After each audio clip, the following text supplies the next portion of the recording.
అందరూ ఆరాధించి తీరవలసినటువంటి రూపంగా వేదముల చేత ప్రస్తుతి చేయబడినది.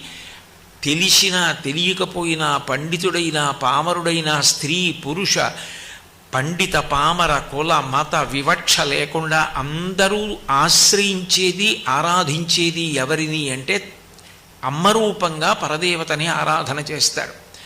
అసలు యథార్థం చెప్పాలంటే వేదం అంది మాతృదేవోభవ అంది. నువ్వు పరదేవతని ఎక్కడికో వెళ్ళి దర్శనం చేయక్కర్లేదు. అమ్మ పరదేవతతో సమానమైనది కాదు, అమ్మయే పరదేవత. మాతృదేవోభవ. అమ్మ కన్నా పరదేవత ఉండే అవకాశం లేదు. పరదేవతయే అమ్మ రూపంలో భూమి మీద తిరుగుతోంది.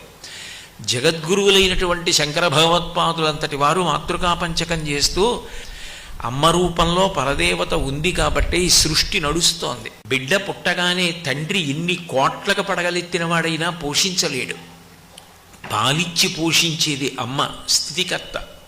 పిల్లవాడికి నిద్ర పట్టాలి అంటే అమ్మ స్పర్శ తగిలి అమ్మ జోకుడితే నిద్రపోతాడు. స్వల్పకాలిక లయానికి నిద్ర అని పేరు. స్వల్పకాలిక లయం చేస్తుంది కాబట్టి అమ్మ పరదేవత. సృష్టి స్థితి లయ మూడిటిని అమ్మ చెయ్యగలదు. అందుకనే సాక్షాత్ ఆ పరదేవతయే భూమి మీద అమ్మగా ఉంది. అందుకని తొలి నమస్కారం ఎవరికి అంటే అమ్మకి.